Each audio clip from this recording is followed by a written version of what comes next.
미래 비즈니스 포럼 2013 콘텐츠 세션에 오신 것을 진심으로 환영합니다. 저는 사회를 맡은 전자신문 콘텐츠 산업부장을 맡고 있는 이진호라고 합니다. 반갑습니다.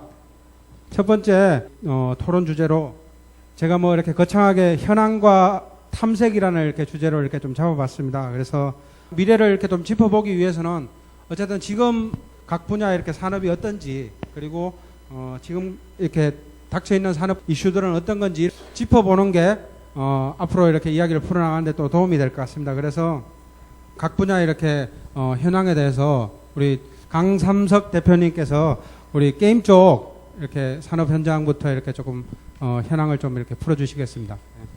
예, 반갑습니다. 저는 주식회사 마상소프트 대표이사 강삼수입니다. 반갑습니다.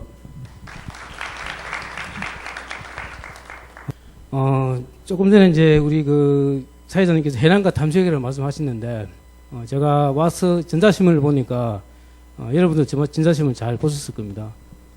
워낙 요즘 게임이 이슈화되기 때문에, 전자신문을 보면 게임의 현황과 탐색이 나오지 않나. 그래서, 여러분들께서도 전자신문을 보시면은 게임의 산업 전반적인 내용을 다 아실 수 있을 겁니다. 그래서 전자신문을 구독하는 것을 제가 정중하게 요청을 드리는 바입니다. 아시겠지만은, 온라인 게임은 지금 거의 소위 말하는 멘붕 상태입니다.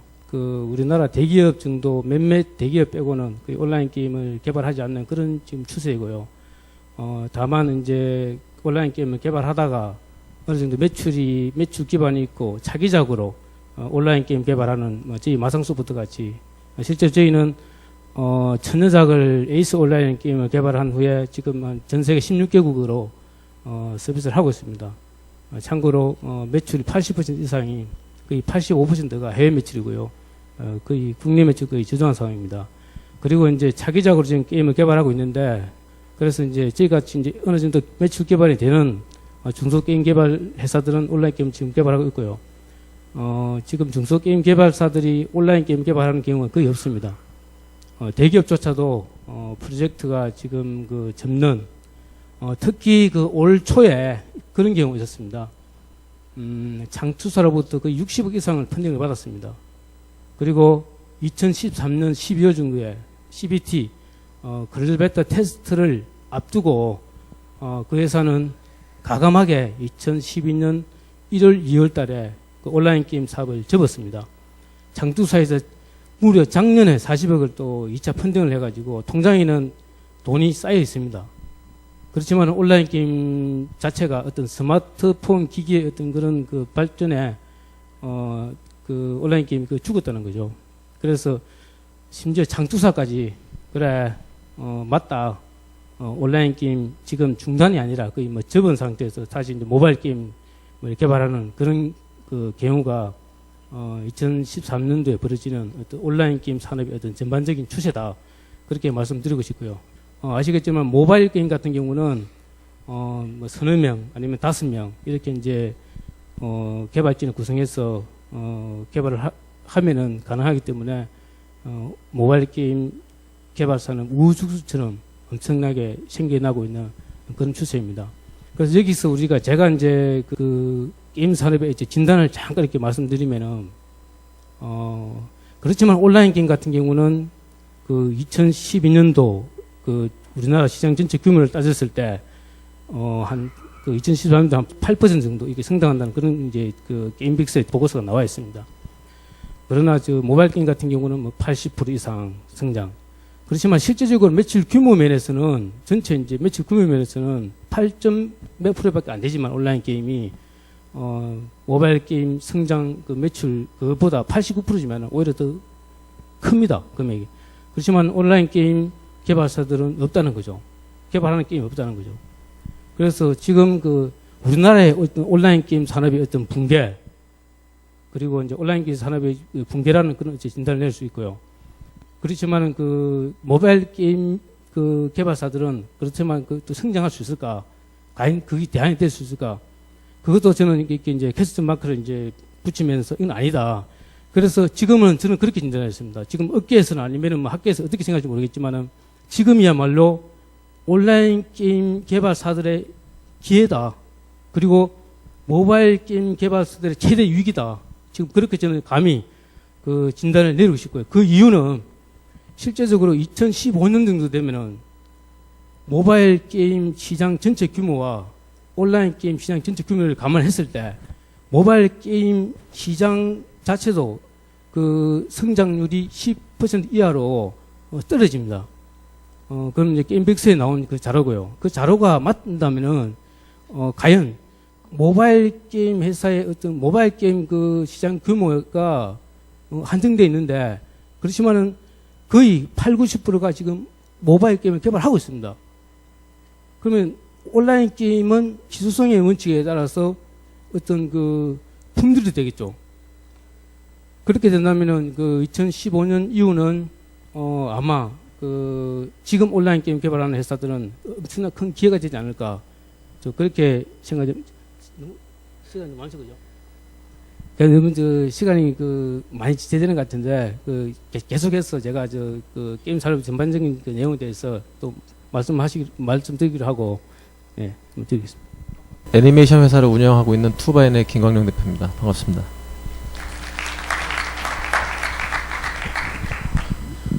그 현황이라고 하니까 너무 장황해서 제가 좀 많이 떨리고 있는데 제가 아는 대로 두서없이더라도 들어주셨으면 감사하겠습니다. 우리나라 애니메이션 회사는 불과 얼마 전까지만 해도 OEM 기반의 그런 애니메이션 산업이었었고요. 그 뽀로로를 기준으로 이제 창작과 기획이 동시에 이루어지는 이제 그런 시대를 거쳐서 지금 이제 많은 회사들이 OEM보다는 창작에 많이 그 열을 올리고 있는 그런 시기인 것 같고요. 저희 회사 같은 경우는 그 애니메이션 컨텐츠를 기존에 저희가 알고 있는 뭐 영화라든지 아니면 뭐 30분물 기준의 TV 방영물이라든지 이런 거를 탈피해서 저희들은 모바일이나 인터넷용으로 쉽게 접근할 수 있게 짤막짤막한 90초짜리 아니면 뭐 2분짜리 이런 컨텐츠들을 주로 개발을 했고요.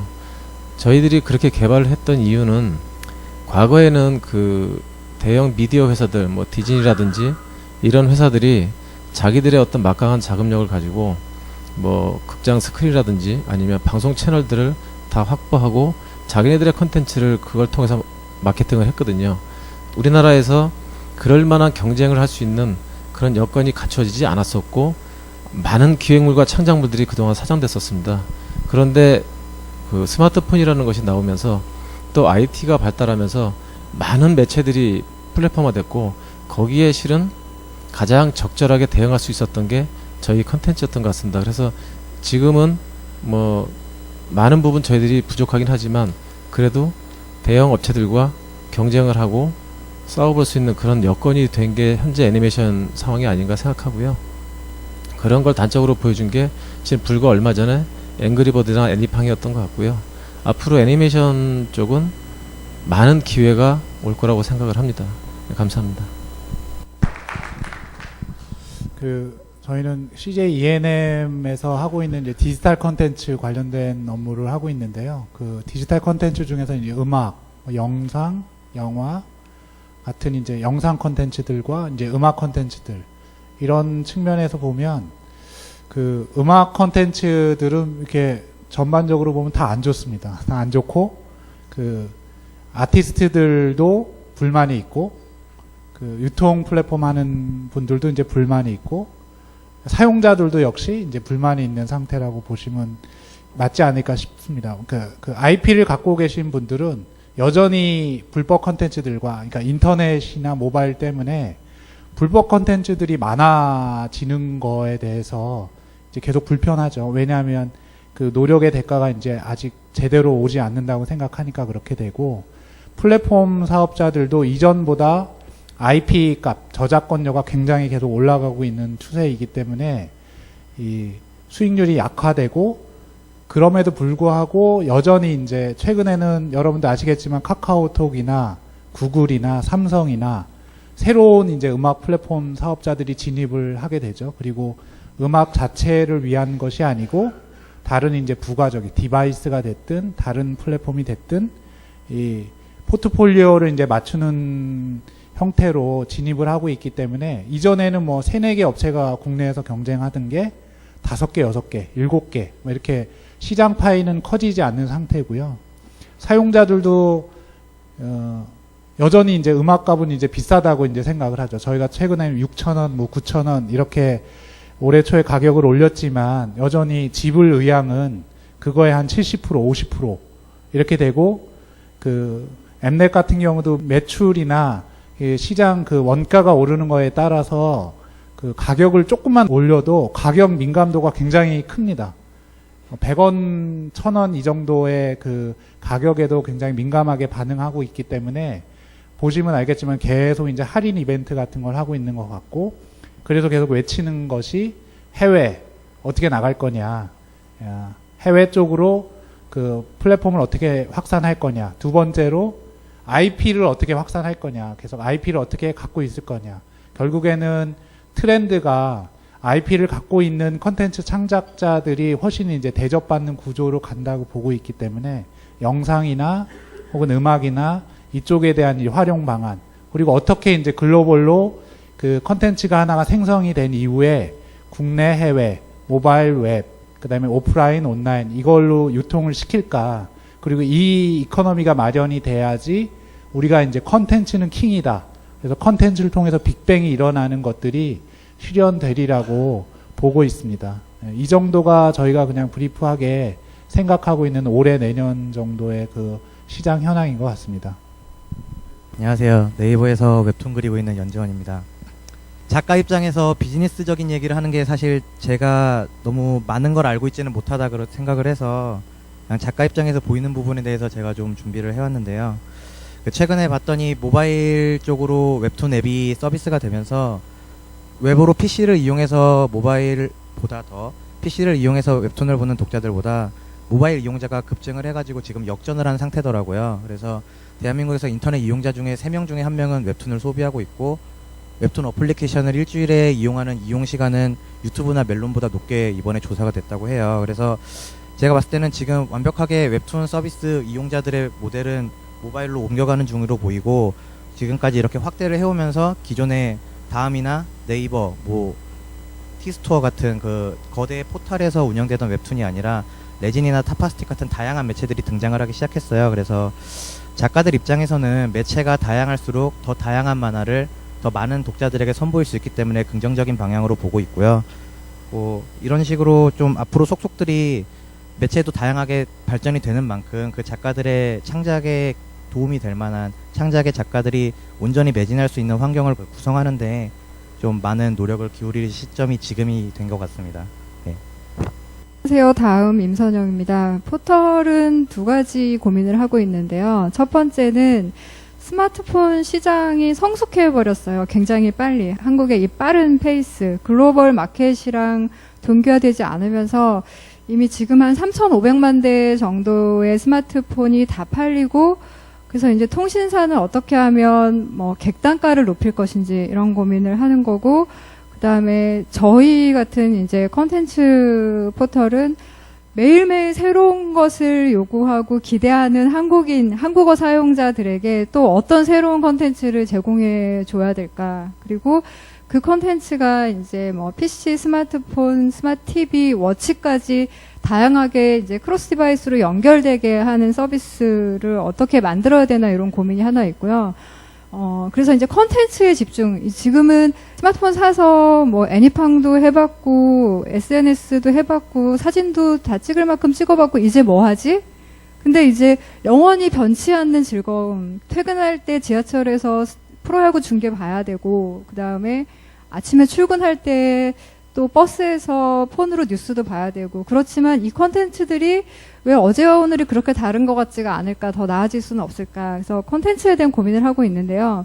두 번째 고민은 여러 뭐 모바일 커머스든 커뮤니케이션이든 여러 분야에 소프트웨어의 파워가 들어가서 많은 문제들을 해결을 했어요. 그러니까 유료였던 문자가 모바일 SNS 서비스를 통해서 무료가 되고, 모바일 커뮤니티가 생기고 많은 문제들이 해결됐는데, 유독 컨텐츠 분야에서만큼은 아직 여기는 성공적으로 해결되기를 기다리고 있는 문제, 저희가 풀고 싶은 문제들이 많이 남아있는 것 같아요.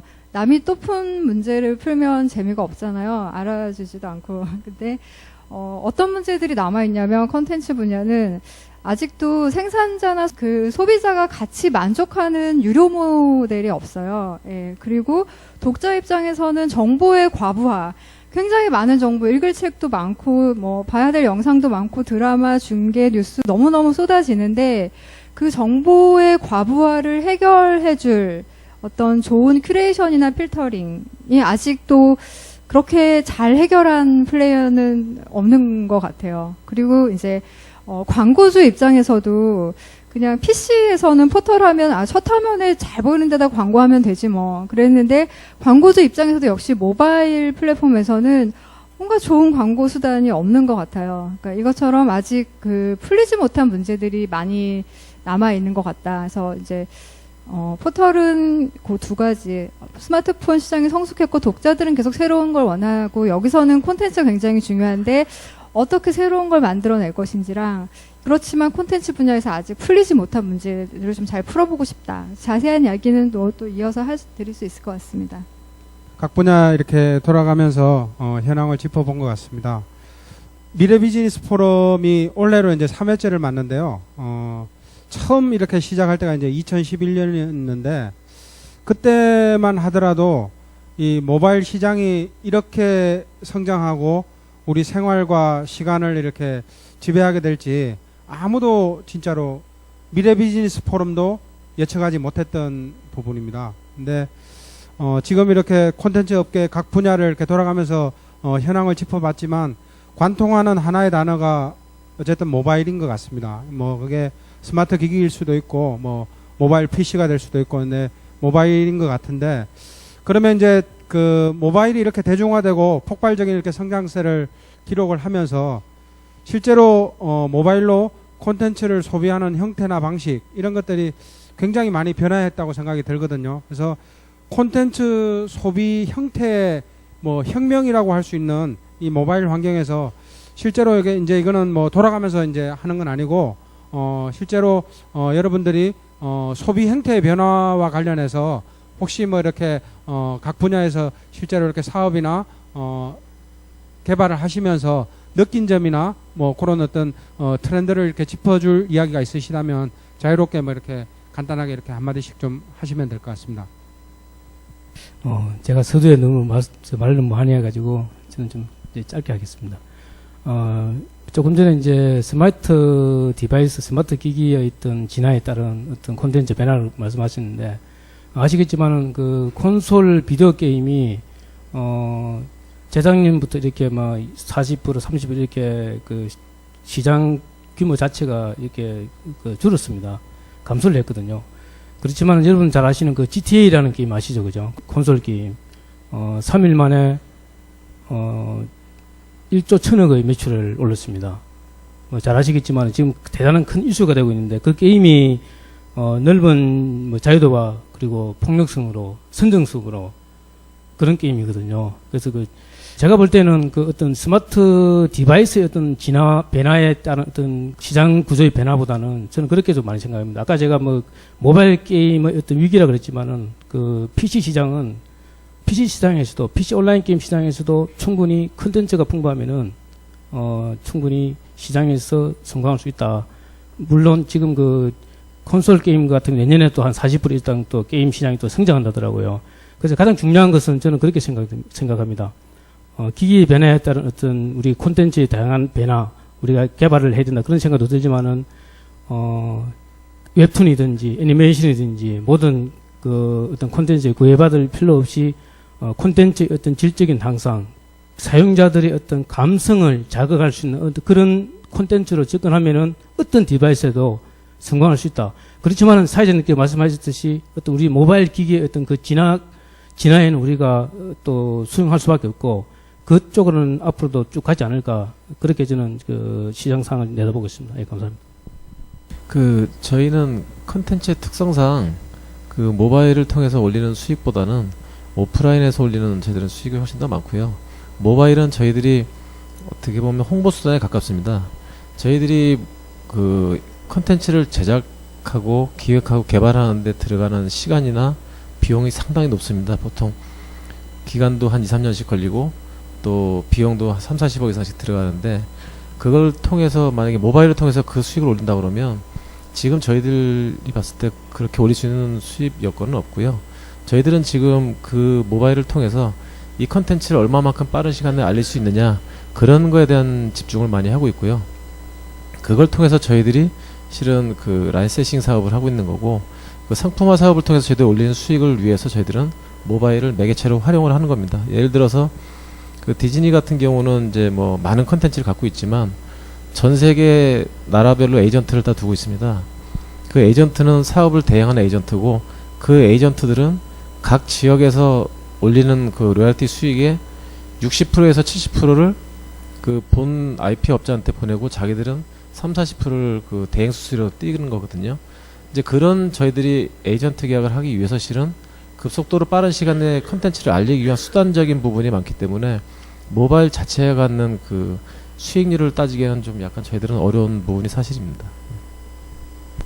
예, 다음 임선영 본부장님께서 자료를 뭐 이렇게 간략하게 이렇게 가져오신 게 있다고 하시니까 그거 이렇게 보면서 설명 드릴 수 있도록 하겠습니다. 이진호 부장님께서 이제 모바일 시대라고 하는데 소비의 변화가 어떻게 일어나는지를 말씀하셨던 것 같아요. 근데 저희가 좀 서비스를 하다 보니까 PC에서 모바일로 이전할 때는 그냥 큰 화면에 있던 걸 작은 화면으로 그냥 옮겼거든요. 그것을 그냥 심리스하게 불렀고, 그러니까 또 이제 앱스토어가 생기니까 너도나도 앱을 만들어야 된다고 해요. 그래서 앱을 만들었는데 이제 콘텐츠 앱의 특징이 웹이나 앱이나 그냥 그러면 웹페이지에 담겨 있던 걸 그대로 이제 앱으로 옮긴 거였어요. 그런데 이제 그러면 모두가 다 웹과 다를 바 없는 앱을 만들어야 되나. 그냥 올인원은 앱은 도대체 다음 첫 화면을 웹으로 보는 거랑 앱으로 보는 거랑 무슨 차이가 있지? 이런 고민이 아니라 그런 생각을 하셨을 수도 있을 것 같아요. 근데 콘텐츠를 해보니까요. 그렇다고 해서 앱이 없을 때 굉장히 접근성이 떨어지는 거예요. 앱스토어에서 검색이 안 되면 이 세상에 없는 것 같은 내 서비스가 왜 없지?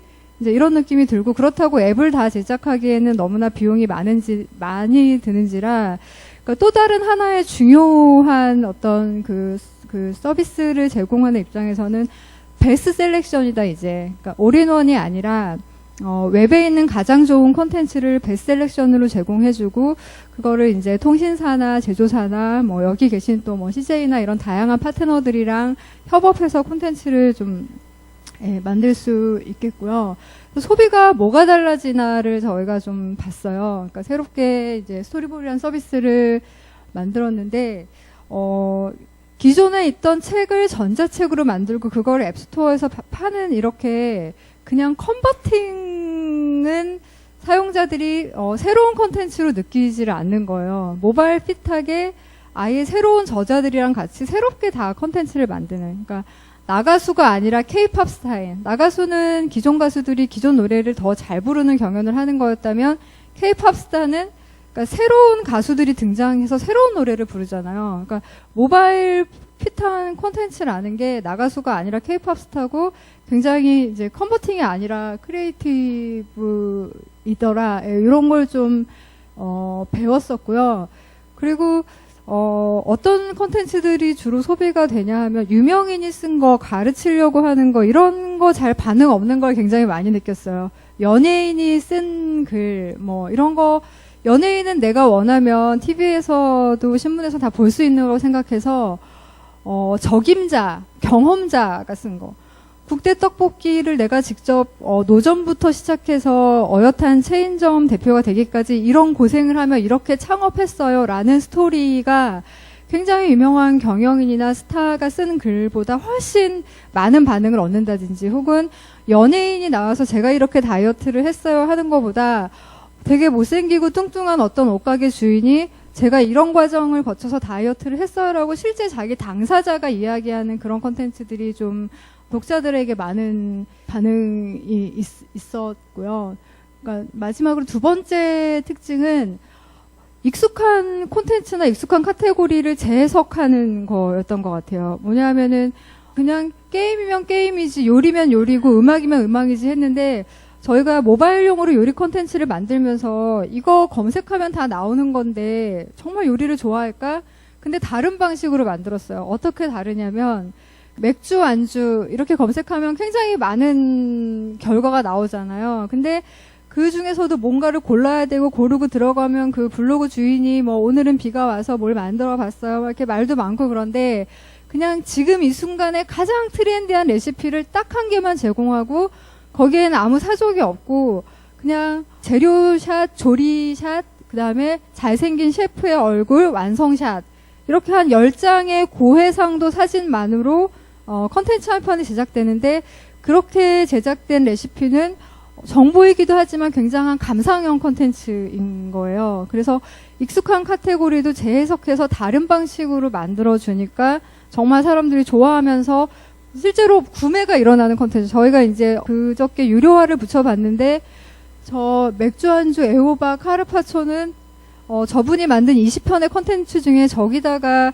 100원 유료화를 붙였는데 실제 구매가 막 일어나더라고요. 그러니까 다르게 제공하는 게 좀 의미가 있는 것 같고요. 그리고 혼자 만드는 콘텐츠보다 같이 만드는 콘텐츠가 인기가 퀄리티가 높아요. 여기 이제 연 작가님도 계신데 연 작가님의 작품에 뭐 모티브를 활용해서 잡지사 기자가 글을 쓰는 거예요. 그러면은 이제 굉장히 익숙한 웹툰이라는 그 이미지 그 그림체에 맞게 굉장히 좋은 정보를 전달해주는. 그러니까 저희 같은 경우는 베르나르 베르베라는 소설가의 작품을 지금 스토리보드에서 연재를 하고 있는데 여기에 실시간으로 밑그림 없이 드로잉을 하는 천재 드로잉 작가 김정기님의 그림을 같이 붙였을 때에 그 두 사람의 시너지가 굉장히 나면서 좋은 콘텐츠 그 모델을 만들 수 있었던. 그래서 이런 게 저희가 좀 이렇게 모바일 시대에 맞는 콘텐츠를 실험해 보면서 배웠다면 배운 것이고, 소비자들이 이런 것에 반응하는구나 하고 느낀 점인 것 같습니다. 예, 이상입니다. 말씀해주신 거 딱 들으면은 작가들이 고민했던 지점이랑 비슷한 게 있는 것 같아요. 그러니까 웹툰의 앱이 나와도 사실 그 앱을 들어가서 보는 웹툰은 웹페이지로 보는 웹툰이랑 사실 아무런 차이가 없었어요, 예전에는. 그러니까 역시 세로 스크롤로 대표되기 때문에 결국 마우스를 내려서 보나 손가락을 이용해서 내려서 보나 아무런 시각적인 차이는 없었거든요. 그래서 두 가지 정도 문제가 생겼어요. 굳이 이걸로 볼 이유가 있을까? 그리고 나머지 하나는 가독성의 문제가 생겼어요. 모든 이용자들이 커다란 화면에 커다란 디바이스를 갖고 있지는 않거든요. 근데 이 애초에 웹툰 작가들이 이게 모바일 시장이 이렇게 생길 거라고 예측하지도 못했고 앱을 만든 건 포털이지 작가가 아니잖아요. 그래서 작가들은 앱 이용자들을 배려해서 작품을 구상하지는 않았어요. 그래서 거기에 최적화된 웹툰을 만들어 보자는 얘기가 나왔고 그 네이버에서는 스마툰이라는 거를 런칭을 했었고 다음은 아마 아이패드에 특화된 패드툰을 런칭한 걸로 저는 알고 있거든요. 그리고 스마툰이 기존의 웹툰과 차이점은 되게 심플해요. 모든 정보량을 최대한 집약해서 한눈에 들어오게 가독성을 높이는데 많은 걸 집중을 했거든요. 그러니까 웹툰 스크롤로 이렇게 내려서 보는 게 아니라 한 화면에 한 장면만 들어가는 웹툰을 만든 거였어요. 세로 스크롤이 최적화돼서 한 컷 안에 한 대사, 한 장면 그걸로 해서 누름으로써 넘기는 장면으로서 연속되는 만화를 만들었거든요. 그런 식으로 웹에 최적화된 콘텐츠를 생성하는 거는 반드시 필요한 일이라고 생각을 하고요. 웹페이지에 그대로 있는 거를 가져오는 거는 약간 처음에 경험해보지 못했던 연출이었기 때문에 저희들이 대응하지 못했던 지점이 거기에 있었던 것 같습니다. 저는 그 컨텐츠 자체보다 그 모바일 서비스가 이제 활성화되면서 사용자들 패턴이 그 사용 라이프 스타일 패턴이 굉장히 많이 변한 거 볼 수 있는데요. 음악도 이게 비교가 안 될 정도로 사실은 한 9대1 정도가 되거든요. 그러니까 엠넷 그 뮤직 어플리케이션을 사용하는 비율이 웹과 모바일 한 9대1 정도가 되고 9대1 정도의 트래픽을 비교해 보면 사람들이 아침에 일어나서 저녁 때 잠들기까지의 그 트래픽 그 생활 라이프하고 되게 똑같습니다. 출퇴근 시간이 굉장히 높고 점심 시간이 조금 높아졌다가 퇴근 시간이 우리는 6시라고 생각하지만 직장인들 마음속은 4시 반부터 퇴근을 해서 이제 음악을 막 듣기 시작하는 그런 라이프 패턴이 보이고요.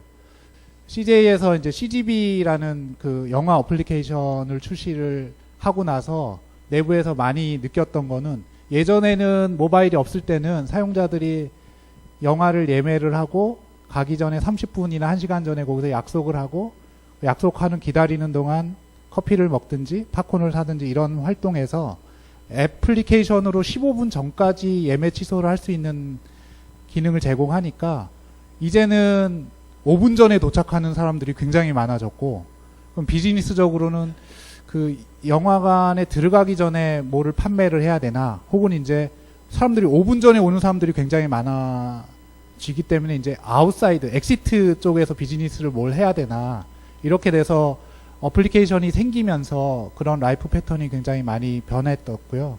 최근에 저희 부서에서 지난달에 그 잠금화면을 활용한 보상형 애플리케이션을 출시를 해서 서비스나 이런 걸 보고 있는데, 되게 놀라운 이 한 달 동안의 놀라운 통계는 잠금화면이니까 실제 핸드폰을 보기 전에 이제 점유하는 형태의 서비스이기 때문에 되게 간섭도 많고 보상도 필요한데, 제가 그 이전에 통계에 비해서 깜짝 놀랐던 거는 한 명당 그 잠금화면을 보는 횟수가, 저희가 서비스 기간이 짧지만 한 명당 한 120번을 보더라고요.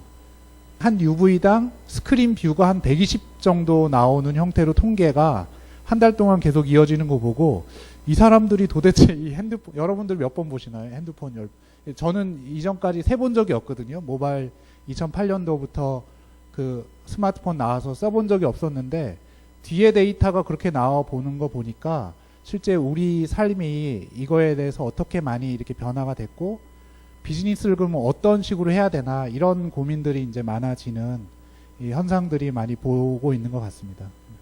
분위기가 이렇게 되면서 토론의 내용도 어쨌든 이제 뭐 아까보다는 훨씬 더 이렇게 귀에 쏙쏙 이렇게 들어오는 것 같습니다.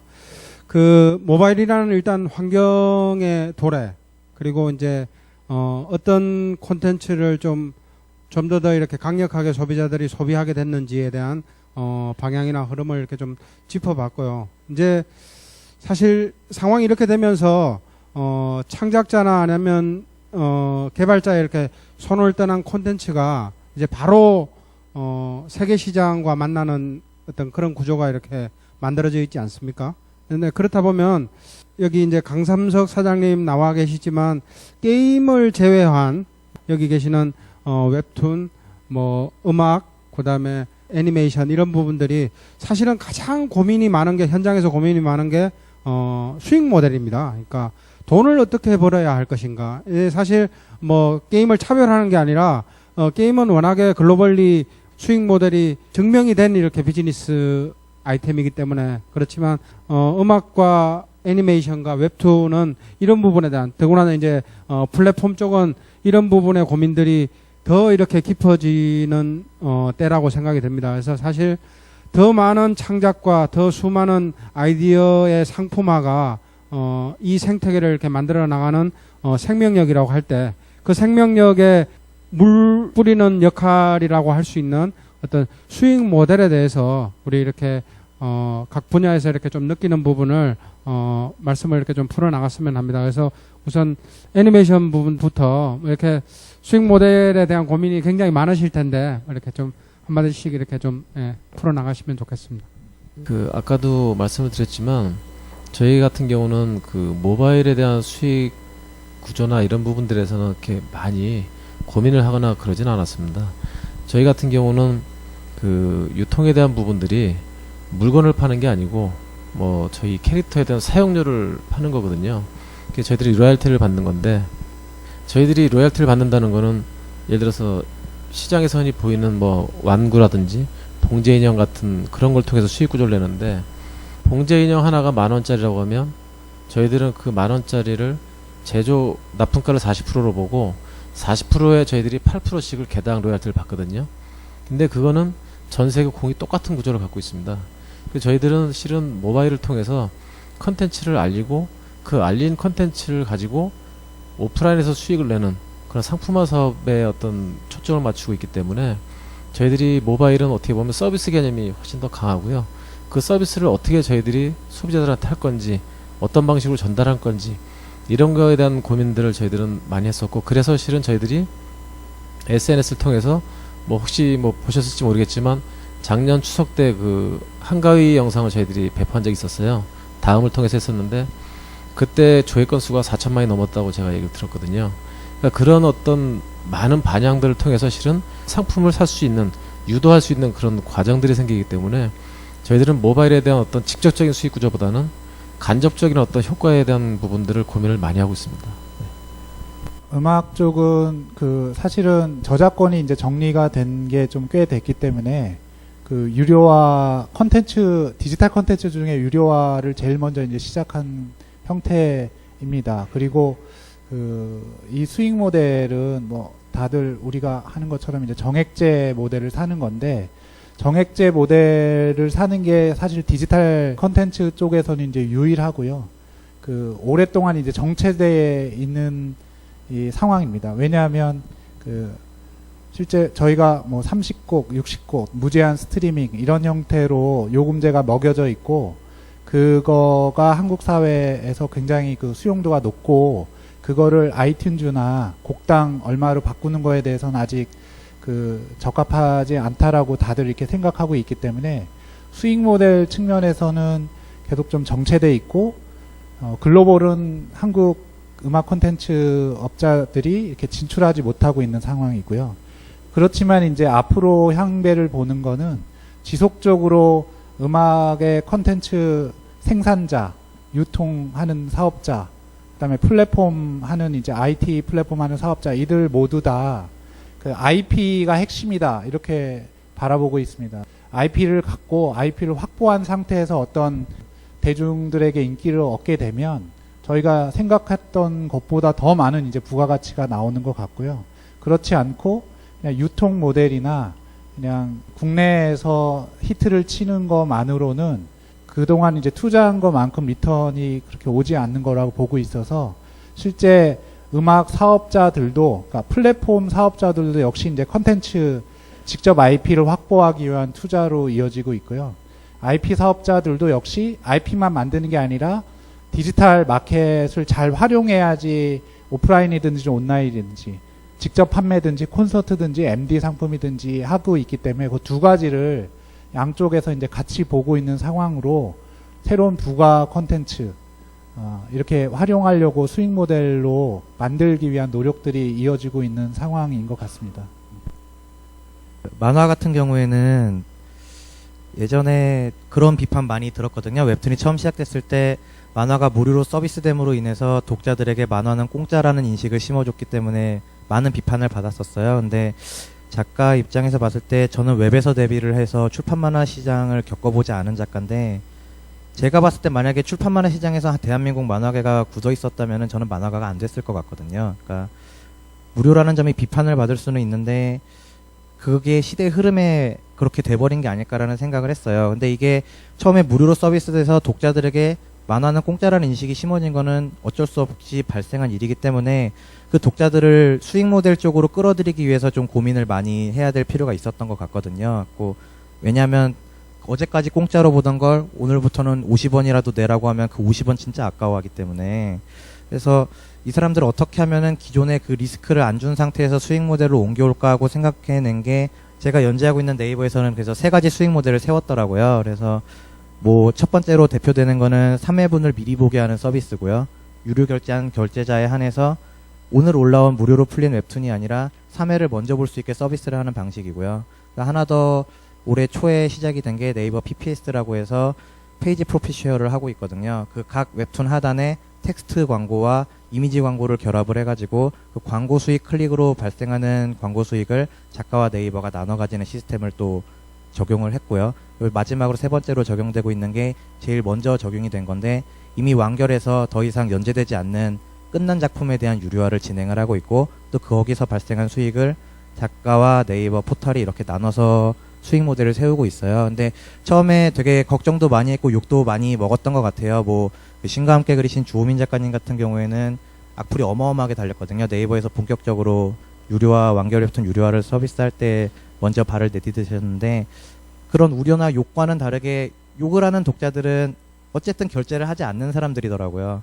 욕을 하지 않는 사람들은 조용히 자기가 알아서 돈을 내면서 구매를 하면서 즐기고 있었어요, 작품을.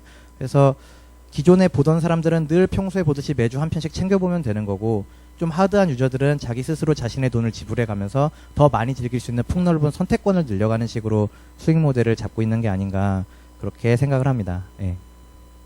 저희도 이제 콘텐츠 비즈니스를 고민하는데요. 저희는 좀 전공법이에요. 그러니까 돈 내고 살만한 좋은 콘텐츠를 만들자는 건데, 첫 번째는 그래서 이제 고품질 콘텐츠, 내가 좋아할 수 있고 이건 돈 낼만하다라는 콘텐츠를 만드는데, 그게 이제 저희가 웹툰 미생을 모바일 영화로 만들었던 모바일 무비가 있고요. 그 다음에 이제 다음도 웹툰 서비스를 해오고 있고, 그 다음에 좀 전에 말씀드렸던 이제 스토리볼이라는 콘텐츠예요.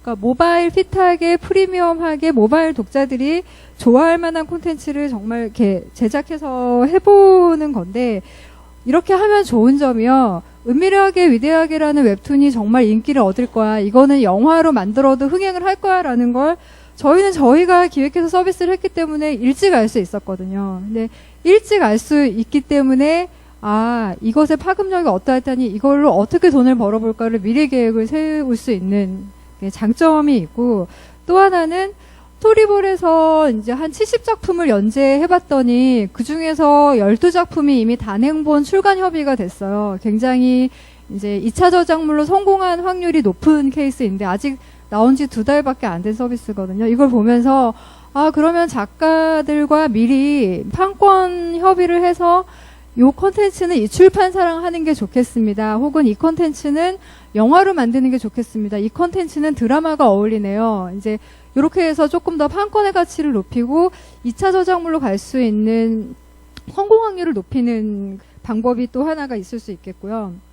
세 번째는 결국은 굉장히 이제 이게 웹툰은 그래서 왜 콘텐츠로는 글로벌이 안 되나 이런 생각 하실 수도 있잖아요. 3,500만 한국어 사용자에게만 서비스를 하기 때문에 시장이 협소한데, 네이버 웹툰은 얼마 전에 이제 영문 번역 그 서비스를 시작했어요. 그래서 콘텐츠를 글로벌로 수출할 수도 있겠고요.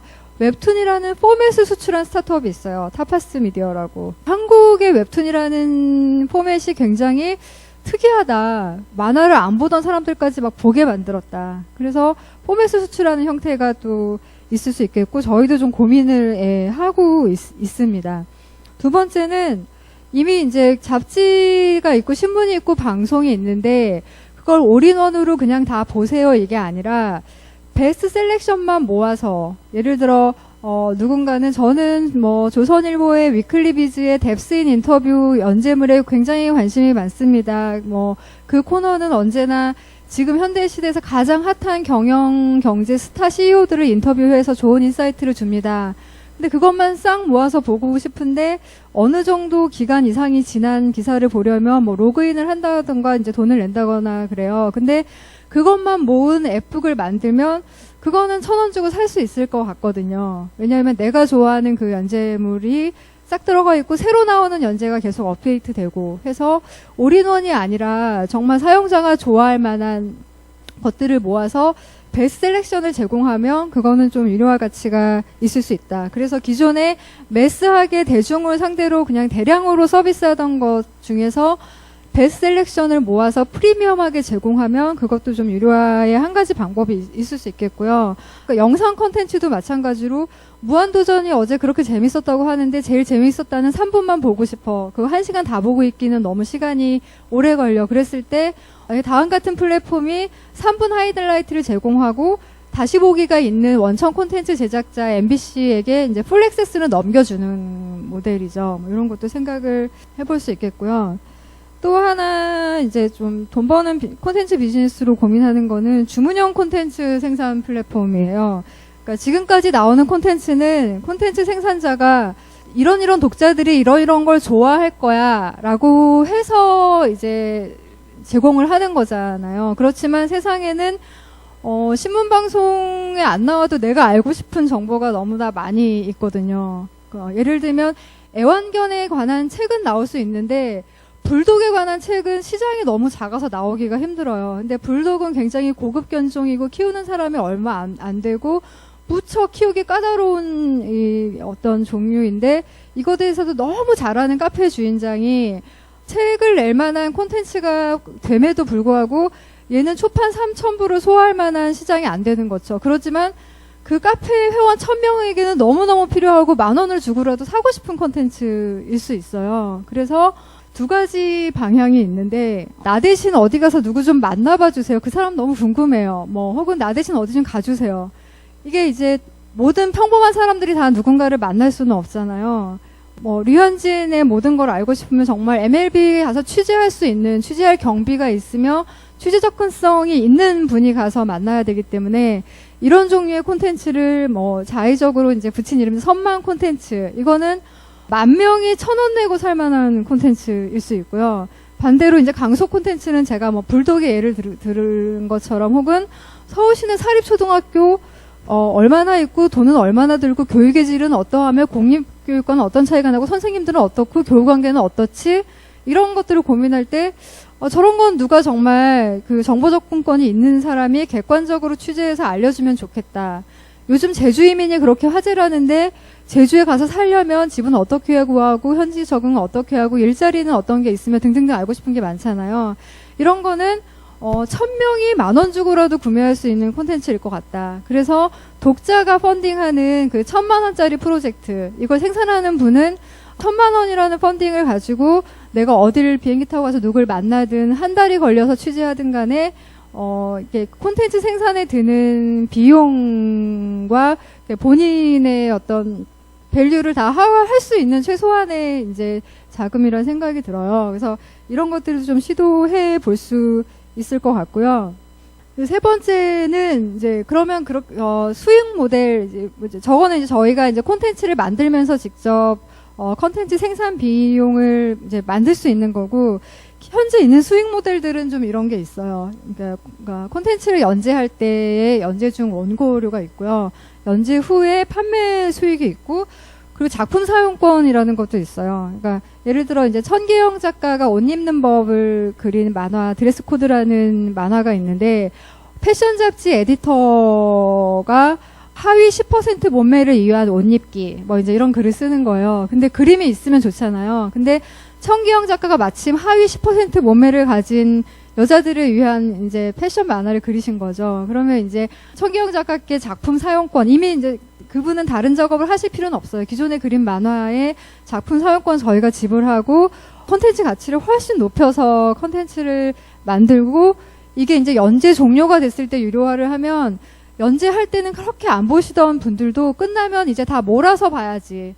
공짜로 하루에 하나씩 풀 때는 안 보시지만 끝나면 몰아서 500원 내고 다 보시는 거예요. 그러니까 그거는 뭐냐면 사용자에게 편리하게 그리고 재미있는 나한테 유익한 콘텐츠를 정말 편리하고 고품질로 제공하면 보더라라는 거고, 여러분들이 다 아실 만한 뭐 강풀 같은 만화가는 연재 중이나 연재 후나 굉장히 많이 보는 작가인데, 저희 이제 다음 만화에 루드비코라는 작가분이 계신데, 그분은 이제 만화가 굉장히 약간 서양 독자 취향이고 고급 취향이세요. 그래서 평소에는 그렇게 많은 분들이 보시지는 않는데 연재가 끝나면 막 몰려오세요. 이제 봐야지. 그러니까 고급 독자들이 이제 몰아서 봐야지 하고 결제도 막 하세요. 그래서 연재 종료 후에 되게 수익이 많이 나는 작가분 중에 하나이고, 그래서 요약을 하면 고품질 원천 콘텐츠, 다른 데서 없는 뭐 그냥 컨버팅이 아니라 저희가 직접 프로듀싱한 원천 콘텐츠를 만들고,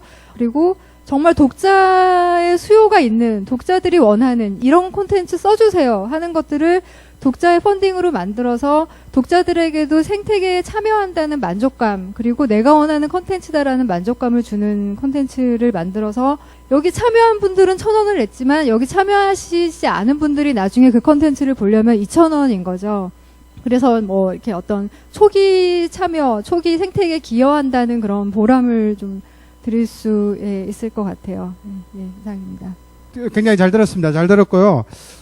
자연스럽게 이제 뭐 현황 이렇게 쭉 짚어봤고요. 이제 비즈니스 모델, 뭐 수익 모델까지 이렇게 좀 짚어봤는데, 사실은 이제 언제나 이렇게 생태계는 살아 움직이는 거고, 그러니까 서로 간에 이렇게 경쟁을 또 해야 생존이 가능한 이렇게 콘텐츠 시장도 그런 거기 때문에, 중요한 거는 이제 모바일 기기 시장은 어쨌든 뭐 포화 상태에 이르렀고, 기기의 어떤 시스템적인 업그레이드나 아니면은 기술적인 발전은 당분간은 이렇게 좀 한계 이렇게 상황에서 이렇게 계속 가지 않을까라는 그런 이렇게 생각들이 들거든요. 근데 사용자들에게 끊임없이 새로운 어떤 즐거움을 이렇게 줘야 될 어떤 콘텐츠 산업의 전진은 그렇다고 해서 기기가 멈춘다고 콘텐츠가 멈춰서는 안 되잖아요. 그래서 각 분야 이제 아까 이렇게 현황을 짚었듯이 강삼석 대표님부터 내년도에 바라보는 어떤 그 각 분야 이렇게 좀 전망하고 그다음에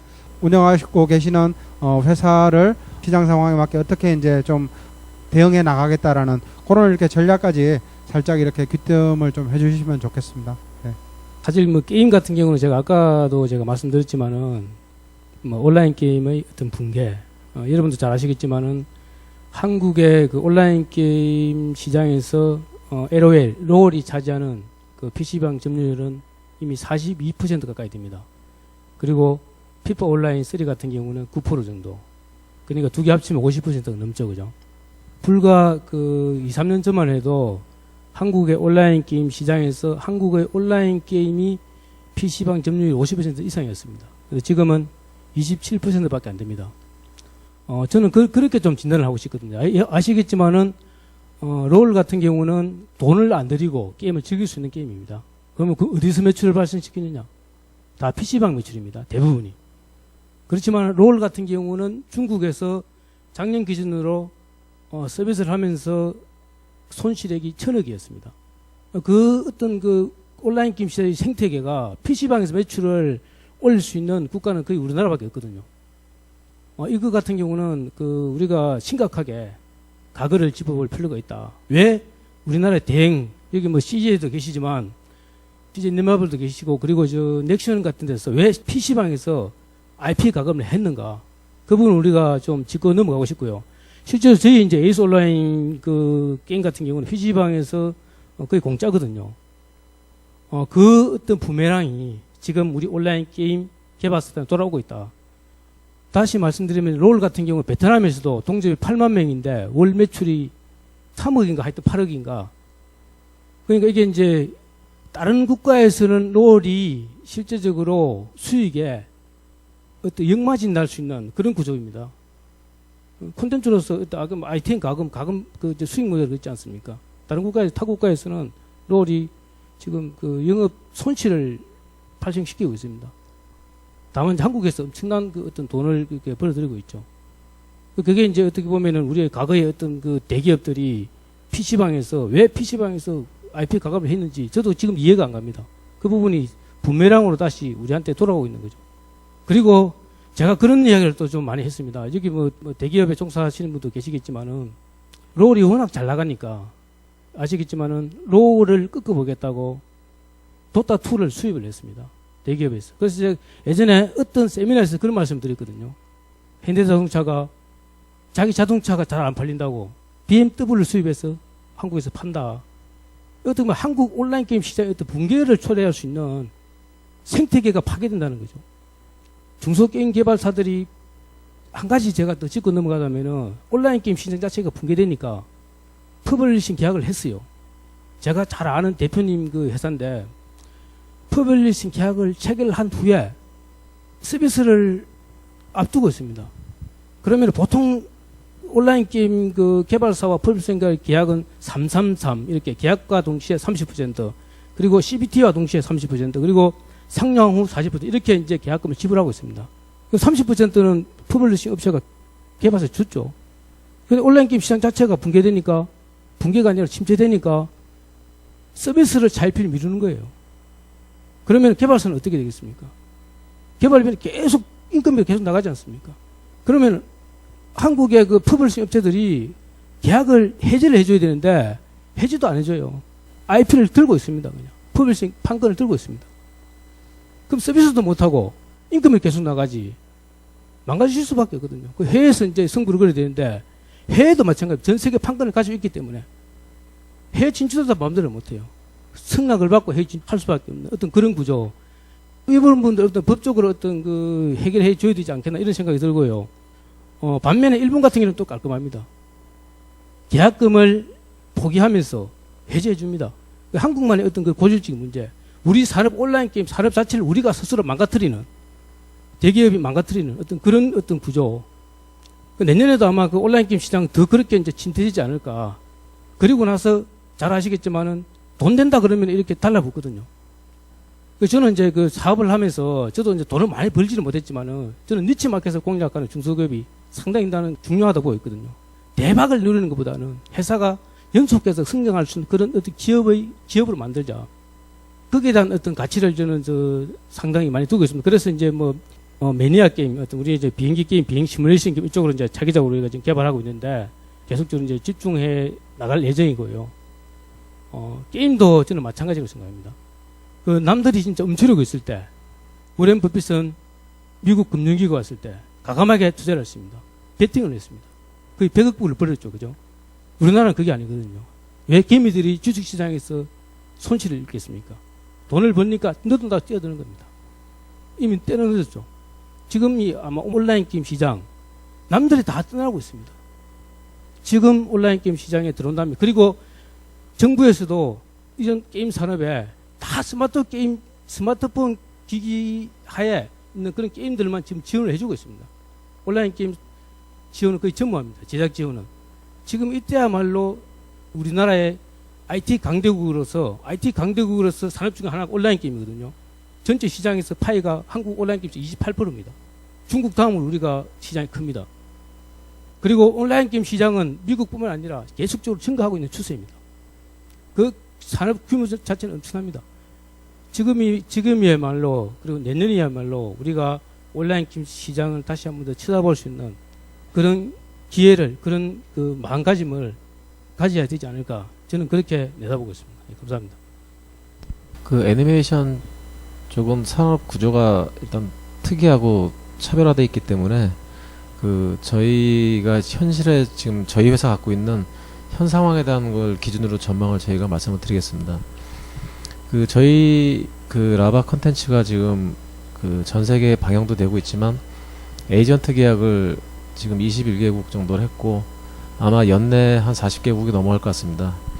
에이전트 계약을 했다는 거는 그 나라에서 상품화 사업이 이루어진다는 거고, 그 상품화 사업이 이루어지는 것 통해서 아마 저희 회사는 올해보다 내년에 조금 더 큰 아마 가치를 가질 것 같은데요. 저희가 지금 준비하고 있는 거는 그 에이전트들하고의 어떤 네트워크를 지금 공고히 하는데 많은 집중을 하고 있고요. 기존에 우리나라는 그 디즈니나 뭐 드림워크나 이런 데처럼 그런 네트워크가 없는 그냥 컨텐츠만 개발하는 상황이었지만, 만약에 그런 네트워크들이 개발이 되고 그런 네트워크들이 플랫폼화돼서 짜여진다 그러면 저희가 개발하는 컨텐츠, 차기 컨텐츠들이 계속 그 네트워크에 얹으면 되는 거거든요. 그러니까 기존에 성공한 컨텐츠나 네트워크화되지 않은 그 시장에서의 어떤 컨텐츠와 그게 자리 잡은 다음에 컨텐츠 마켓 시장은 틀리거든요. 그래서 저희 회사는 올해 내년 가장 저희들이 심혈을 기울이는 거는 글로벌한 네트워크를 지금 짜는 거고요. 그 네트워크가 짜여졌을 때 아마 컨텐츠가 갖는 파워나 이런 것들은 훨씬 더 높아질 거라고 생각합니다. 그래서 실은 애니메이션 쪽은 작년보다 올해보다 내년이 앞으로 갈수록 훨씬 더 전망이 있는 사업이라고 생각을 하고요. 또 그런 거에 대한 가치들은 시간이 가면서 많이 보여질 거라고 생각을 합니다. 감사합니다. 내년에는 엠넷 중심으로는 저희는 두 가지 축으로 보고 있고요. 첫 번째가 글로벌 사업 계속 추진하는 거 하고, 두 번째는 저희 IoT라고 해서 이제 사물 인터넷이라고 요즘 많이 나오는데, 음악과 연관된 하드웨어 쪽으로 음악을 소비하는 패턴을 새롭게 바꾸는 게 이제 한 축으로 되어 있습니다.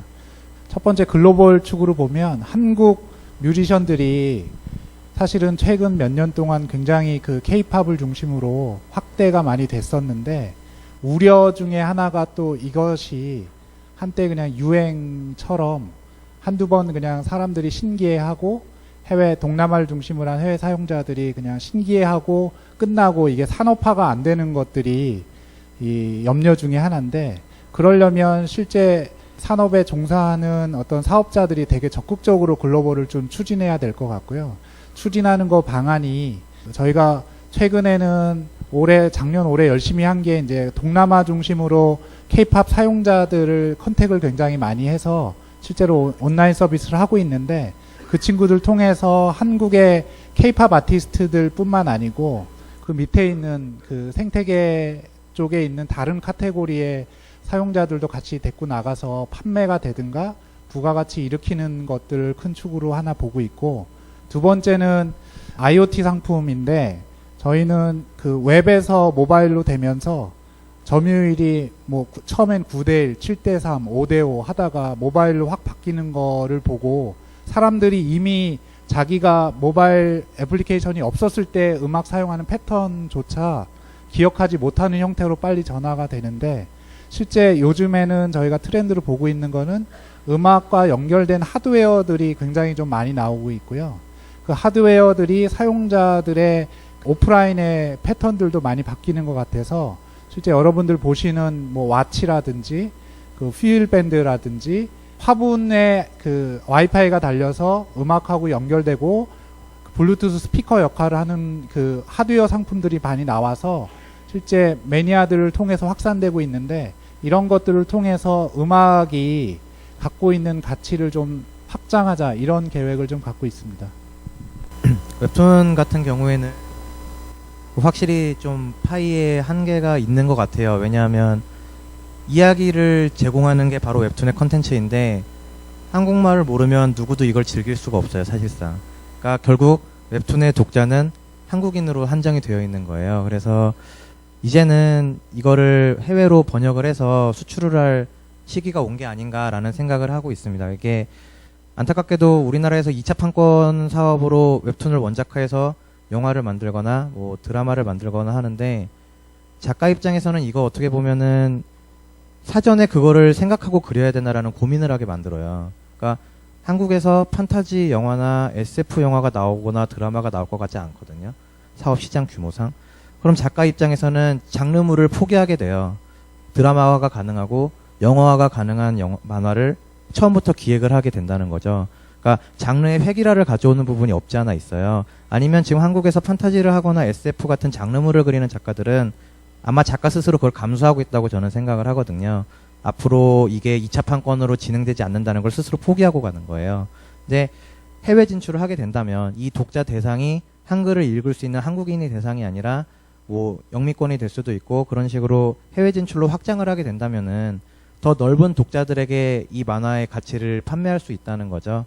뭐 영화가 될 수도 있고 헐리우드에 팔릴 수도 있는 거고, 더 멀리 나가서 이 컨텐츠를 확장시킬 수 있다는 게 작가에게 좀 필요한 지점이 이제는 오지 않았나 생각을 해서, 올해 얼마 전 같은 경우에는 한국콘텐츠진흥원이랑 네이버가 한국 웹툰을 그 독일 프랑크푸르트 북페어에 출품을 했어요. 그래서 그때 이렇게 반응을 보면서 차근차근 하나씩 준비를 해나가는 걸 보면은 아마 2014년이 되면 웹툰의 해외 진출 관련해서 좀 더 가속화가 되지 않을까라는 생각을 해봅니다. 네, 저희는 아까 좀 말씀드린 고품질 원천 콘텐츠, 모바일에서 새롭게 소비할 수 있는 고품질 원천 콘텐츠를 정말 다양한 방식으로 독자가 참여하는 것일 수도 있고, 저희가 프로듀싱하는 것일 수도 있고, 파트너랑 공동 기획하는 것일 수도 있고요. 다양한 방법으로 만들어서 소비자가 정말 즐겁고 너무너무 즐겁고 편리하게 이용할 수 있고 구매할 수 있는 어떤 롤모델을, 아직까지는 그런 모델이 사실 이제 유료화에 성공한 콘텐츠가 웹툰이나 일부 장르 소설밖에는 없는데, 좀 새로운 모델을 만들어 보고 싶습니다. 네. 잘 들어봤습니다.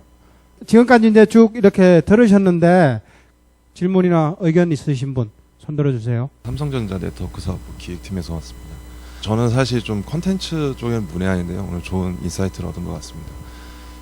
제가 질문 드리고 싶은 건 두 가지인데요. 하나는 지금 네트워크, 그러니까 컨텐츠를 딜리버리하고 그다음에 디스트리뷰션하는 그런 과정에서 혹시 어떤 지금 현재 네트워크 환경, 뭐 모바일 플랫폼 이거에 대한 이런 환경이 갖고 있는 어떤 리미테이션 때문에 이런 콘텐츠를 배포하는 데 문제가 없었는지, 어떤 애로사항이라고 할까요? 그런 부분이 없으셨는지.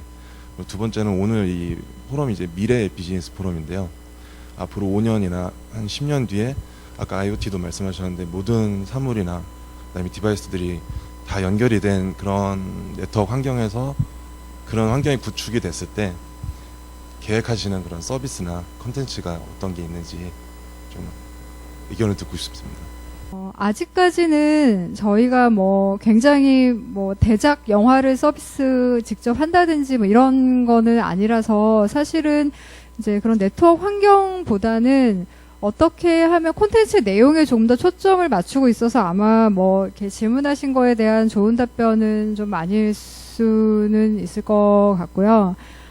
근데 이제 네트워크 환경 관련해서 좀 하나 아쉬운 거는 저희 회사분이 이제 부천에서 한남까지 출근을 하는데, 그러니까 저는 사실 이제 지하철을 그렇게 오래 타는 출퇴근이 아니라서 이제 못 느꼈는데 1호선 안에서 아무리 지하철 와이파이가 돼도 너무 힘들다는 거예요. 이게 휴대폰이 계속 와이파이가 끊기고 지하철 다 되지 않아요. 그러니까 안테나가 다 올라와 있어도 어쨌든 그 1호선에 출근 시간에 많은 사람들이 있기 때문에 컨텐츠를 보는데 어려움을 겪는 뭐 이런 문제들을 이제 어떻게 해결해야 될지는 이제 그러니까 저희 같은 컨텐츠 사업자가 혼자 고민하기에는 좀 어려운데 그래서 다음 와이파이라는 걸 뭐 지하철 기지마다 설치해서 다음 컨텐츠 보는 거는 다 데이터 무료를 해야 되나 뭐 이런 고민도 했고요. 또 네트워크 많이 쓰는 서비스가 이제 생중계할 때예요. EPL 생중계, 뭐 월드컵 생중계 뭐 이런 건데 이거는 좀 사전에 CDN 용량을 잘 설계해서 해당 업체랑 하고 있어서 예, 뭐 그런 부분들은 좀 무난하게 가고 있는 것 같습니다. 제가 예전에 삼성전자가 스마트 디바이스 어떤 반도체 칩을 5년 전에 이렇게 개발한 걸로 알고 있습니다. 그만큼 이제 삼성전자는 우리나라 IT 강국의 어떤 구심점이라 저는 그렇게 생각을 하고 있고요. 저는 그렇게 생각합니다. 스마트 디바이스가 좀 이렇게 이제 시장 전체가 가득 이렇게 이제 풀이 되면은 맞춤형 디바이스가 필요하지 않을까. 이렇게 장애인용 디바이스라든지 거기에 맞는 OS 그리고 학생용, 학생 전용 지금도 아마 우리나라에서 중소기업이 그렇게 개발하고 있는 걸로 알고 있습니다. 그 학생용 디바이스에는 게임이나 아니면 어떤 폭력성 그런 콘텐츠가 탑재가 안 된다는 거죠. 그런 어떤 맞춤형 디바이스로 삼성전자에서도 지금 같은 경우는 종류가 이제 한 가지고 많은 어떤 제품을 생산하는 어떤 그런 구조지만은 앞으로는 좀 디바이스 종류가 좀 다양하게 부가가치가 높은 다양하게 이렇게 종류를 좀 가지는 그런 어떤 디바이스를 개발할 필요성이 있을 거예요. 그리고 이제 OS 문제인데 아시겠지만은 아까 제가 잠시 이제 HTML5 어떤 제가 언급을 했지 않습니까? 구글이나 아니면은 뭐 다중 플랫폼을 지원해주기 위해서 지금 해외에서는 HTML5 어떤 포준화의 논의가 지금 한창입니다. 그래서 2014년도에는 아마 포준화가 되지 않을까 이런 전망이 나오고 있는데 그렇지만 한국에서는 지금 HTML5에 관련된 어떤 연구라든지 그쪽에 개발자들이 전무하지 않지만은 아주 열악한 상황입니다.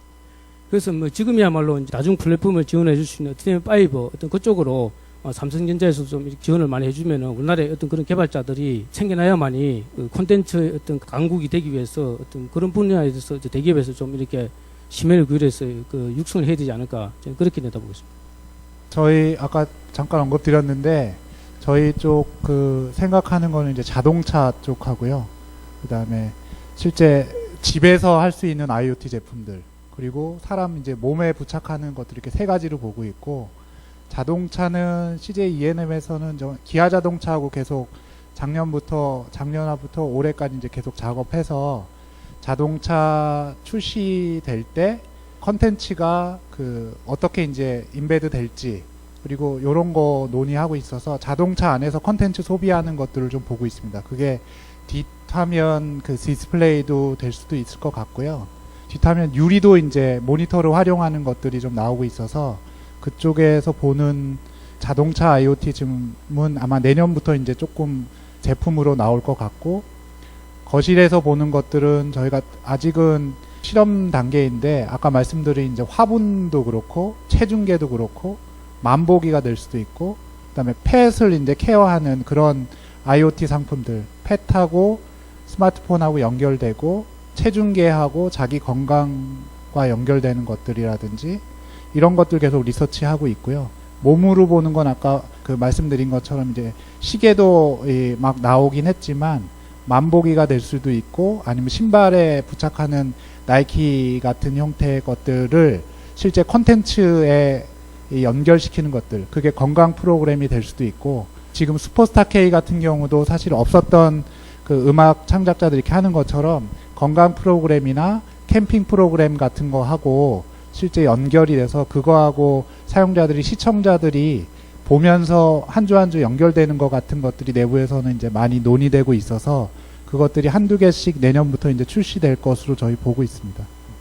마지막에 이렇게 정리하는 한마디씩 이렇게 듣고 시간 정리하는 걸로 하겠습니다. 콘텐츠 사업을 고민하면서 클릭 모먼트라는 책에서 본 사례가 생각났어요. 세레나 윌리엄스의 세상에서 픽사의 세상으로.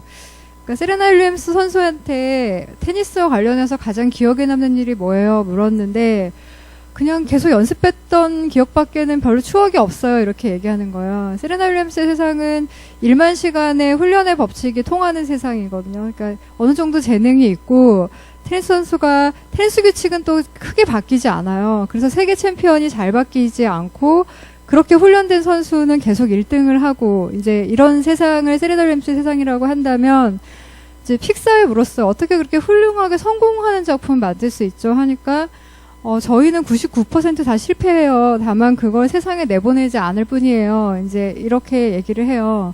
그러니까 굉장히 이제 많은 위험을 무릅쓰고 그 성공자 하나가 나오기까지 보이지 않는 각고의 노력이 이제 필요한 세상. 그래서 정말 성공 확률을 높이기 위해서 부단히 노력하는 세상이 픽사의 세상이라고 한다면 지금까지 포털이 계속 이제 해왔던 뭐 컨텐츠 사업, 커머스 사업, 커뮤니티 사업 이런 것들이 점점 기존의 강자나 기존의 규칙이 오래 했다고 해서 통하는 그런 세상이 아니라 계속해서 매번 할 때마다 성공이냐 아니냐의 확률로 똑같은 확률로 싸워야 하는, 특히 콘텐츠는 너무나 빨리 변하고 사람들의 니즈도 많기 때문에 그런 세상인 것 같고, 그런 걸 좀 즐거운 도전으로 받아들이고 모바일 콘텐츠 생태계를 위해서 많은 고민을 하려고 합니다.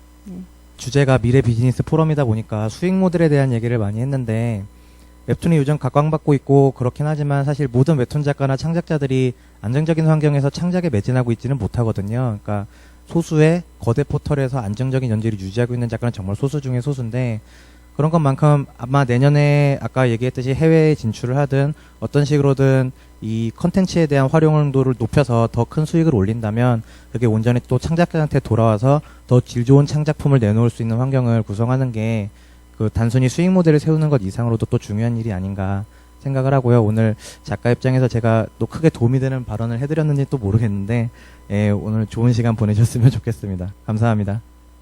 그동안 아시다시피 애니메이션 산업은 굉장히 암울한 시대를 살아왔고요. 지금 이제 조금 정말 산업다운 산업이라고 자리 잡아가는 이제 태동기에 있습니다.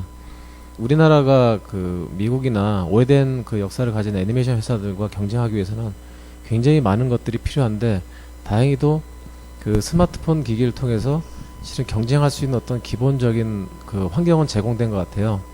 그래서 양질의 컨텐츠를 지속적으로 개발할 수 있는 그런 환경들이 우리나라에 계속 이렇게 뿌리내릴 수 있게, 그런 환경들이 조성될 수 있게 최선을 다해 노력할 거고요. 애니메이션 산업이 아마 다른 어떤 산업보다 가치가 있고 정말 굉장히 큰 사업이라는 거를 아마 앞으로 가시면서 많이 아시게 될 것 같습니다. 감사합니다. 저희는 컨텐츠 비즈니스는 저희가 사업을 내년도나 후년도에 어떻게 성공할 거냐의 차원이 아니고, 저희 아이들이 이후에는 뭐 먹고 살 거냐, 대한민국의 2세대들이 지금 초중고 애들이 대학 졸업하고 직장 갔을 때 중국에 가서 중국 부자들 심부름하면서 살 건지, 우리가 만들어 놓은 뉴 비즈니스를 통해서 세계를 돌아다니면서 살 건지의 문제라고 보고 있고요. 그러기 위해서는 실제 우리나라가 조선이나 핸드폰이나 자동차나 이런 것들을 많이 해서 저희 쪽에서 이제 수혜를 많이 보고 있는데, 이후에는 컨텐츠 산업이 실제 대한민국의 미래를 결정할 거라고 보고 있습니다. 그래서 우리가 성공하느냐의 문제보다도 이거를 의지적으로 성공을 시켜야 되고, 이게 이제 글로벌로 나가기 위한 노력이 지금 있으면 10년 후, 20년 후에 새로운 것들이 보여질 거라고 보고 있기 때문에 CJ에서는 컨텐츠 굉장히 열심히 하고 있는데, 그런 의미로 개별적으로 산업에 있는 분들이 협업하고 내부에서 왔다 갔다 하면서 이렇게 서로 경쟁하고 파먹기 사업하는 것이 아니고, 그 미래 개척하는 의미로 컨텐츠 산업을 좀 보는 축도 굉장히 중요하다 이렇게 한번 말씀드리고 마무리하겠습니다. 예, 게임은 사실 제가 에피소드 하나를 제가 말씀드리겠습니다. 작년에 여성가족부에서 청소년 금전 게임 육성 방안 해가지고 저를 이렇게 전문위원으로 이렇게 초빙을 해가지고 제가 미팅에 한번 참여를 했었는데, 그때 이제 그쪽 청소년 과장님께서 그런 말씀 하시더라고요. 게임을 개발할 때, 제작할 때 처음부터 중독성 있는 게임을 개발하느냐고. 그래서 제가 그런 거 아니다. 술을 만들 때 알코올 중독자를 양산하기 위해서 이렇게 술을 만드는 거 아니지 않습니까? 그래서 제가 그런 이야기 했거든요. 이게 이제 저희 입장에서 이제 게임 중독이라는 단어를 사용하지 않습니다. 게임 가몰입이라고 그렇게 이제 제가 좀 말씀드리고 싶고, 그래서 제가 그때 이제 그런 얘기 말씀했습니다. 자동차 사고 많이 난다고 해서 자동차를 생산할 수 없지 않느냐. 자동차는 생산해야 되거든요.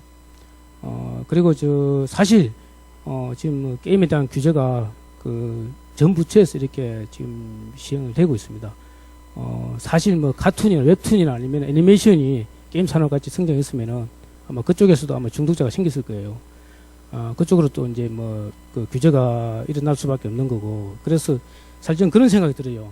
잘 아시겠지만은 국내 콘텐츠 매출의 80% 이상이 게임에서 나옵니다. 2012년도에 게임백세 26억 불이 부가가치가 상당히 높은 산업이지 않습니까?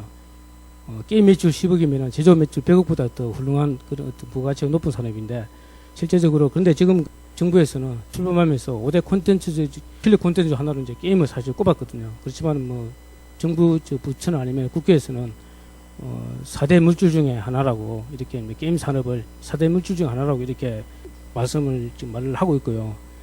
제가 또 예를 하나 또 들겠습니다. 여러분들은 아시는지 모르겠지만은 한국의 스마일 게이트라는 회사가 있습니다. 크로스파이어라는 게임을 개발해가지고 중국에서 동시 접속자 수가 400만 이상을 기록했습니다. 인천 인구 이상이 동시기간에 이렇게 게임을 접속해가지고 게임을 즐긴다는 거죠. 그래서 그 회사가 2012년도에 자기 회사에 들어오는 매출만 2천억을 했습니다. 100% 해외 매출입니다. 그리고 지금 부산 모바일 게임 회사, 모 회사 같은 경우는 8명이 근무를 해가지고 게임을 개발해서 6개월 만에 거의 1,000억이라는 매출을 올렸습니다. 저는 그렇게 지금 말씀드리고 싶습니다. 정말로 콘텐츠 산업 중에서 게이밍 산업이야말로 창조 경제의 어떤 표본이 아닌가. 이러한 산업들을 지금 우리 정부에서는 가로막고 있습니다. 막무가내식으로 지금 이렇게 규제에 들어오고 있습니다. 저는 감히 이렇게 이제 여러분들 앞에 말씀드리고 싶는 게, 정말로 정부에서 어떤 규제가 아니라 산업으로서 지원 정책만 펼친다면은 게임 산업은 우리 대한민국의 우리나라의 향후 먹거리 산업으로서 분명히 성장할 수 있다. 삼성전자가 아시겠지만 우리나라 매출 한 18% 이렇게 차지하지 않습니까? 게임 산업도 마찬가지라고 생각합니다. 게임 산업, 그리고 젊은 친구들이 가장 쉽게 접근할 수 있는 산업이 또 게임입니다. 너무나 좋아하지 않습니까? 이 좋아하는 어떤 콘텐츠를 정부에서 가로막는다는 것은 저는 이렇게 우리가 스스로 이렇게 울타리에 가두는, 산업을 울타리에 가두는 그런 여거가 밖에 발생할 수 없다. 마지막으로 제가 말씀드릴 수 있는 부분은 게임의 대체제는 없습니다. 게임의 대체제가 공부가 될 수 없지 않습니까? 저는 그렇게 생각합니다. 게임의 대체제는 어떤 포르노 그쪽밖에 없어요, 사실. 그러면 정부에서 게임의 대체제를 만들어줘야 되지 않습니까? 예? 앞으로 대체제가 만들어주면은 저희들이 어떻게 하겠지만은 게임 산업은 하나의 어떤 문화로서 향후에 발전할 수밖에 없고요. 그리고 산업계의 한 종사자로서 저도 가몰입에 대한 중독에 대한 그런 어떤 우려를 가지고 있습니다. 저희들도 그런 어떤 문제점을 전혀 모르는 것도 아니고요. 이러한 문제들은 게임 업계뿐만 아니라 학계 그리고 정부 다 함께 고민하면서 어떤 가몰입, 게임 중독 이런 부분에 대해서는 다 함께 이렇게 풀어갈 수 있는 어떤 머리를 맞대고 풀어가야 되지 않을까 이렇게 생각합니다. 제가 오늘 좋은 말씀 들은지 모르겠는데 아무튼 좋은 시간이 마지막 남까지 좀 좋은 시간이 되었으면 좋겠습니다. 네, 감사합니다. 오늘 장시간이었는데요.